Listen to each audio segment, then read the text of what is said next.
এ বাংলাদেশ তার কাবা শরীফ না? কথা বলেন না কেন? কাবা থেকে বাংলার দূরত্ব ৬,০০০ কিলোমিটার।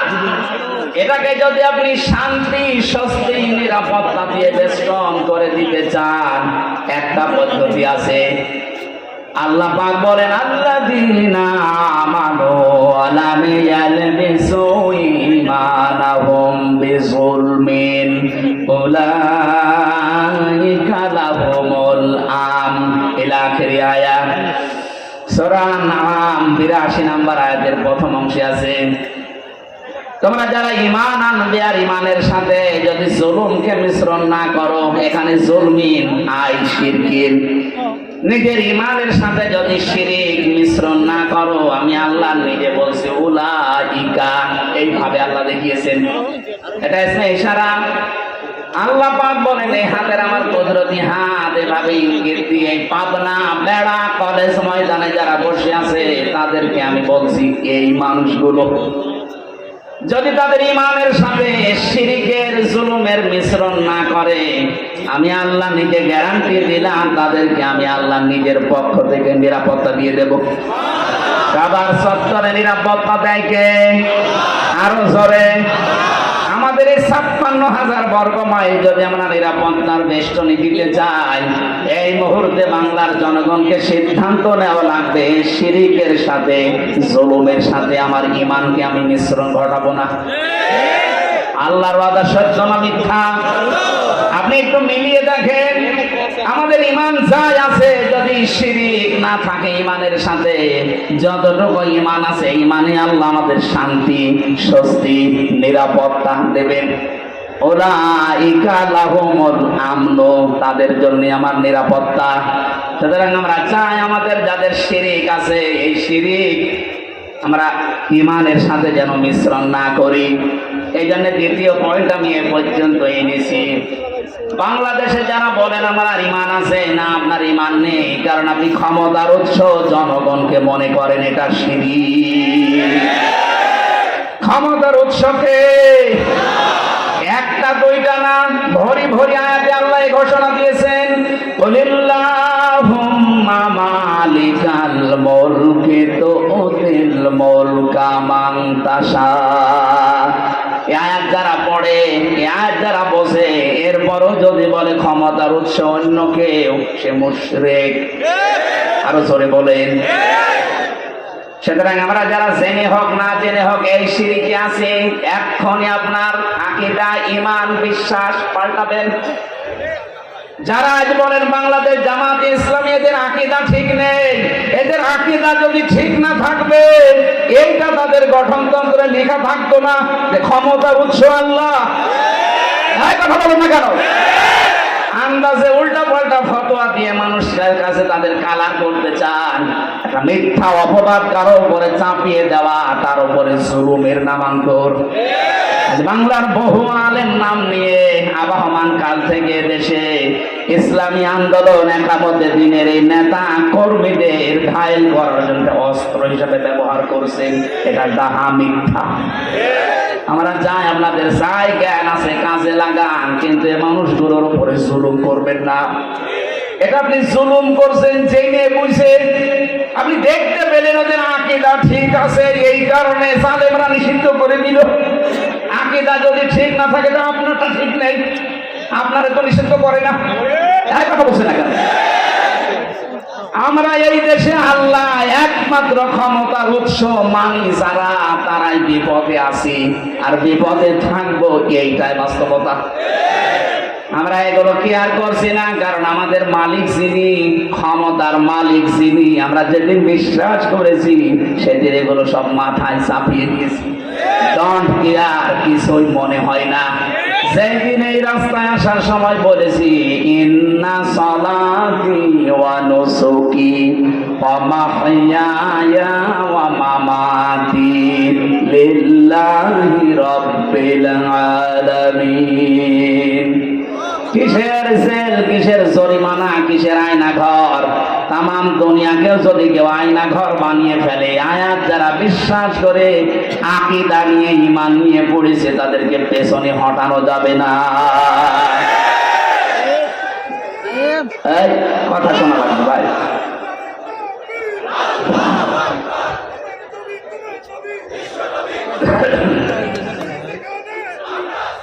আমার ভাই, আমি জানি দেশে বহু মানুষের এই মানটা আছে, এই জন্য আপনাকে আমি বাঁচাতে চাই আজকের এই অনুষ্ঠানের মাধ্যমে। আপনি যদি একটু মগজটা কাজে লাগান, আপনার বুদ্ধিটা একটু খাটান, দেখবেন পরিষ্কার হয়ে যাবে। এই শিরিকের কারণে আজ আমাদের দেশে নিরাপত্তা নেই। কথা বলে না কেন? তাছাড়া আল্লাহর গ্যারান্টি তো মিথ্যা হওয়ার কথা না। আমি আবার বলছি, আল্লাহ যেটা পারে ওইটা অন্য কেউ পারে, এই বিশ্বাস করার নাম শিরিক। আর শিরিক যারা করে তারা মুশরিক। আর ফতোয়া লাগবে? আমি তো একবারেই বলে দিয়েছি, আল্লাহ যেটা পারে অন্য কেউ পারে, বিশ্বাস আমরা করি না। কথা বলেন না কেন? আপনি বিশ্বাস করেন যে আল্লাহ যেটা পারে অন্য কেউ পারে না? আপনি যেমন বিশ্বাস করেন সন্তান দিতে পারে শুধুমাত্র আল্লাহ, তামাম দুনিয়ার সবাই মিলে চেষ্টা করলেও এটা দেওয়া সম্ভব না। কথা বলেন না কেন? এটা যেমন বিশ্বাস করেছেন দুনিয়া বানিয়েছেন আল্লাহ, আইন চলাতে পারে তার, অন্য কারো আইনে কানে চলানো জায়েজ নেই। এটা যদি এইভাবে বিশ্বাস করতেন, বাংলাদেশে আল্লাহর আইন কায়েম হয়ে যেত। এই বিশ্বাসটা আসলেই মানুষ কেন জানি মনে করে না এটা রাজনীতি, এটা জামাতের কথা, এটা জামাতের বাবার কথা। জামাতের বাবা এই কথা বানিয়েছে, এটা আল্লাহ বানিয়ে দিয়েছেন। এ বিশ্বাস যাদের নেই তারা মুশরিক। তাদের সম্মান মর্যাদা দিন যত যাবে বাড়বে না, আরো কমতে থাকবে। মুশরিকদের সম্মান মর্যাদা যদি দুনিয়ায় বাড়ে, তাহলে কোরআনের এই আয়াত কি করবেন আপনি? আল্লাহ মিথ্যা কথা বলতে পারেন? বলেন। এই জন্য আশা করছি আপনি নিজের আকীদা, বিশ্বাস, ঈমান এখনই পাল্টাবেন। আর যদি এমন দলে থাকেন যে দলের উৎস, ক্ষমতার উৎস জনগণ, এই বিশ্বাসে বিশ্বাসী, এখনই চলে আসবেন। এখন যদি বলেন কি করতে আসলেন, এইটাই করতে আসি আমি, কারণ কোরআন আমাকে এইটাই জানাচ্ছে আপনি মুশরিক হয়ে জাহান্নামে যাবেন, এ মাহফিল দেওয়ার দরকার কি? হ্যাঁ, কথা বলেন না কেন? আশা করছি ইঙ্গিতে আপনি জ্ঞানী মানুষ বুঝে ফেলেছেন। এরপরেও যদি না বোঝার ভান করে থাকেন, আমার মনে হয় আপনাকে ওয়াজে কাজ হবে না। কিসের কোরআন শরীফ, বুখারী শরীফ, আপনার বাকারি শরীফ লাগবে। মরণ ছাড়া আপনার আর পরিবর্তন নেই। আমি দোয়া করছি মুসাফির অবস্থায় আল্লাহ আপনাকে যেন সম্মতি দেন। অন্তত হযরতে ওমরের মতো মানুষকে যদি আল্লাহ ফিরিয়ে নিয়ে এসে সোনার মানুষ বানাতে পারে, আমাদেরকেও আল্লাহ পারবে। এই কথা বলে না কেন? যাদের আকীদা বিশ্বাস এরকম খারাপ আছে, ফিরে আসেন। ক্ষমতার উৎসকে আরো জোরে। যখন এই দেশে ৯৬% মুসলমান এই বিশ্বাসটা ১০০% আল্লাহকে দেখাতে পারবে, কাবার মতো এই ৫৬,০০০ বর্গ মাইল নিরাপত্তা আল্লাহ নিজে দেবে। আল্লাহ দিতে পারবে না? পারবে ইনশাআল্লাহ। ওই বিশ্বাস নিয়ে আজকে কোরআনে কারিমের তেলাওয়াত কিন্তু আয়াতে প্রবেশ করছি। সূরা হজ ৭৭ নম্বর আয়াত পড়েছি।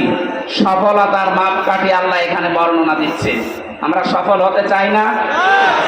আল্লাহ রাব্বুল আলামিন বলেন, ইয়া আইয়ুহাল্লাযীনা আমানু, ওহে যারা ঈমানের দাবি করো, খুব ভালোবাসা নিয়ে বলছি তোমাদেরকে।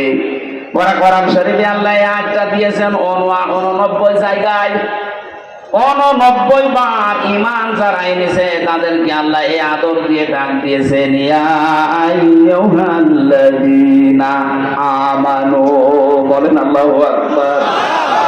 এত আদর করে আল্লাহ ডাক দিলেন, ইরকাউ, রুকু করো, ওয়াসজুদু, সিজদা করো, ওয়াবুদু রাব্বাকুম, তোমার রবের ইবাদত করো, ওয়াফআলুল খায়রা, ভালো ভালো কাজ করো, লাআল্লাকুম তুফলিহুন, আশা করা যায় জীবন সফল হয়ে যাবে। এই ওয়াজটা করলেন কে বলেন তো? নাকি আমি ওয়াজ বানালাম? তাহলে আমাদের এখন সফলতার মাপকাঠি, প্রথম জীবনে আমাদের রূপও থাকা লাগবে। রূপ মানে কি? না, রূপের ৯৯টা অর্থ আছে। কোন মানুষকে আল্লাহ রাব্বুল আলামিন কোরআনে কারিমে সূরা বাকারার ভেতরে এসেছে ওয়াকিমুস সালাতা ওয়া আতুজ যাকাতা ওয়ারকাউ মা'আর রাকিঈন। দুনিয়াতে নামাজ কায়েম করো, সম্পদ থাকলে যাকাত আদায় করো, আর রুকুকারীদের সাথে রুকু করো। তার মানে দুইটা অর্থ এখানে। এক নম্বরে জামাতবদ্ধ হয়ে জামাতের সাথে নামাজ পড়ো, দুই নম্বরে আল্লাহর বিধানকে এই জামাতে নামাজ পড়তে গিয়ে যে 27টা শিক্ষা পাওয়া যায়, ওগুলো ব্যক্তি, পরিবার, সমাজ, রাষ্ট্রে দাঁড় করাও। ধরে বলেন সুবহানাল্লাহ। 27টা বিষয় আমি পেয়েছি তাফসীরে এই রুকু শব্দের ভেতরে। আপনি যদি সত্যি আল্লাহকে রুকু দিতে চান, এটা আল্লাহর একটা বিধান। এই বিধান পালন করতে গিয়ে যেমন কাতারবদ্ধ হয়েছেন, কোন দল মত দেখেছেন? আরো জোরে বলেন। রুকু আল্লাহর বিধান পালন করার জন্য যখন আপনি দাঁড়িয়ে যান, কেউ কি এই চিন্তা করে দাঁড়ায় যে আমার দুই পাশে যারা দাঁড়াবে শুধু জামাত ইসলাম দাঁড়াবে, অন্য কেউ দাঁড়ালে আমি ওর পেছনে দিয়ে দেব? কথা বলে না কেন? এখানে যেমন আপনার মন উদার, আল্লাহ এইটাই আপনাকে পরিবার, সমাজ এবং রাষ্ট্রে দেখাতে চাই। ও হামজা, এখানে যেমন আল্লাহর একটা বিধান তুমি পালন করবে, রুকু, এটার জন্য যেমন সব এক হয়ে গেছো, এখান থেকে শেষ করে যখন ব্যক্তি, পরিবার, সমাজ আর রাষ্ট্রে যাবে, তখনও আল্লাহর একটা দুইটা বিধান নেই, এরকম রুকুর মতো বিধান আছে 499টা। কোরআনে আল্লাহ বিধান দিয়েছেন 500টা, ওখানে কায়েম হবে মাত্র একটা। এখনো কয়টা আছে? 499টা এই বিধান। এগুলো আরে নামাজের ভেতরে নেই, এগুলো আছে ব্যক্তি, পরিবার, সমাজ, রাষ্ট্রে। ওইগুলো যে আমি আল্লাহকে দেখাতে হবে, তাহলে তোমার রুকু কবুল হবে।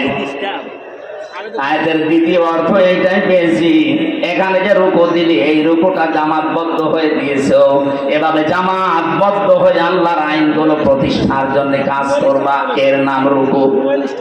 এই কাজটা মানুষ এখনো বোঝে না, বুঝলে অনেকে শুধু রাজনীতি রাজনীতি এই গন্ধ খোঁজে। এখানে রাজনীতি পেলেন কোথায় আপনি? রুকু করার জন্য আল্লাহর আদেশ, ওয়ারকাউ মা'আর রাকিঈন, রুকুকারীদের সাথে রুকু করো। এই আয়াতের অর্থ কয়টা বললাম? আরো জোরে বলেন।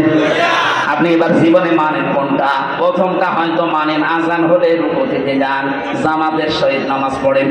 রুকুর অর্থ তো শুধু একটা মানলে হবে না, আরো আছে। 2 নম্বর অর্থ, আল্লাহর এই রুকুকে পরিবার, সমাজ, রাষ্ট্রে আপনাকে দেখাতে হবে যে হ্যাঁ আমরা রুকু করি। এই যে যারা বাংলাদেশে তাওবা করছি আমরা, অনেক মানুষ আছে শুধু আস্তাগফিরুল্লাহ পড়ে শেষ করে দিচ্ছেন। না, আপনার তাওবা এভাবে হবে না। এটা তো একটা বাক্য মাত্র। কোরআনে কারীম জানিয়েছে, তাওবা করতে চাও, সূরা জুমারের 53-54 নম্বর আয়াতে আছে, ওয়া আনিবু ইলা রাব্বিকুম ওয়া আসলিমু লাহু মিন ক্বাবলি আইয়াতিয়াকুমুল আযাবু সুম্মা লা তুনসারুন। আল্লাহ বলেন, 1 নম্বরে তোকে আমার দিকে ফিরে আসা লাগবে, যে আনিব ইলা রাব্বিকুম, তোর রবের দিকে ফিরে আসা লাগবে, ওয়া আসলিমু, সারেন্ডার করা লাগবে। ওই রুকু মানে যেমন মাথা ঝোঁকানো, আসলিমু মানে মাথা ঝোঁকানো, সারেন্ডার করা। আপনাকে আল্লাহর দিকে 1 নম্বরে ফিরে আসা লাগবে। 2 নম্বরে সমর্থন, আল্লাহর যত আছে, আল্লাহর আইন আছে, তার সামনে সারেন্ডার করা লাগবে, আত্মসমর্পণ। এই 2টা কাজ আপনি কখন করবেন? 41 সালে। কথা বলেন না কেন? যারা টার্গেট দিয়েছেন, আপনি কার উপরে ভরসা করে টার্গেট দিলেন? আপনার কি আজরাইলের সাথে কথা হয়? কার উপর ভরসা করলেন? আমার তো 1 সেকেন্ডের কোনো গ্যারান্টি নেই। আর আপনি এরকম মুরব্বী মানুষ, 76 বছর বয়স, আর আপনি টার্গেট দিচ্ছেন 41 সাল। আর ভাই, আমি তো টার্গেট দিলে তাও একটু হালকা পাতলা হয়, কারণ আমার 33 বছর। এক কথা বলছেন, আমার 41 সাল আসার একটা সম্ভাবনা আছে, আপনার তো নেই। খুব বেশি হলো না 4-5 বছর বাঁচবেন। এক কথা বলছেন এখানে। তার মানে এই টার্গেট আপনি আন্দাজে দিয়েছেন, এ জাতির সাথে আপনি আন্দাজে কাজ করেছেন। আন্দাজ অনুমানের ভিত্তিতে কাজ করা এটা নবী রাসূল যারা তাদের শান এবং মান না। নবী রাসূলের যারা অনুসারী তারা আন্দাজে অনুমান ভিত্তিতে কোনো কাজ। আরো জোরে বলেন। এজন্য আমাদের যেমন গ্যারান্টি নেই, আমরা আন্দাজে টার্গেট দেই না। আমরা টার্গেট দেওয়ার আগে আয়াতটার দিকে 3 নাম্বার শব্দ হচ্ছে ওয়াসলিমু লাহু মিন ক্বাবলি আইয়াতিয়াকুমুল আযাবু সুম্মা লা তুনসারুন। ওই আযাব আসার আগে তোমাকে এই দুইটা শর্ত মানা লাগবে। 1 নম্বরে আল্লাহর দিকে ফিরে আসবেন, 2 নম্বরে আত্মসমর্পণ করবেন আল্লাহর বিধান পেলেই। কখন? যখন আপনার কাছে মরণ চলে আসবে। আর মরণ কখন আসবে কোনো গ্যারান্টি আছে? আর জোরে বলেন। আমরা বাংলাদেশে এই তাওবাটা যদি বুঝে করতে পারতাম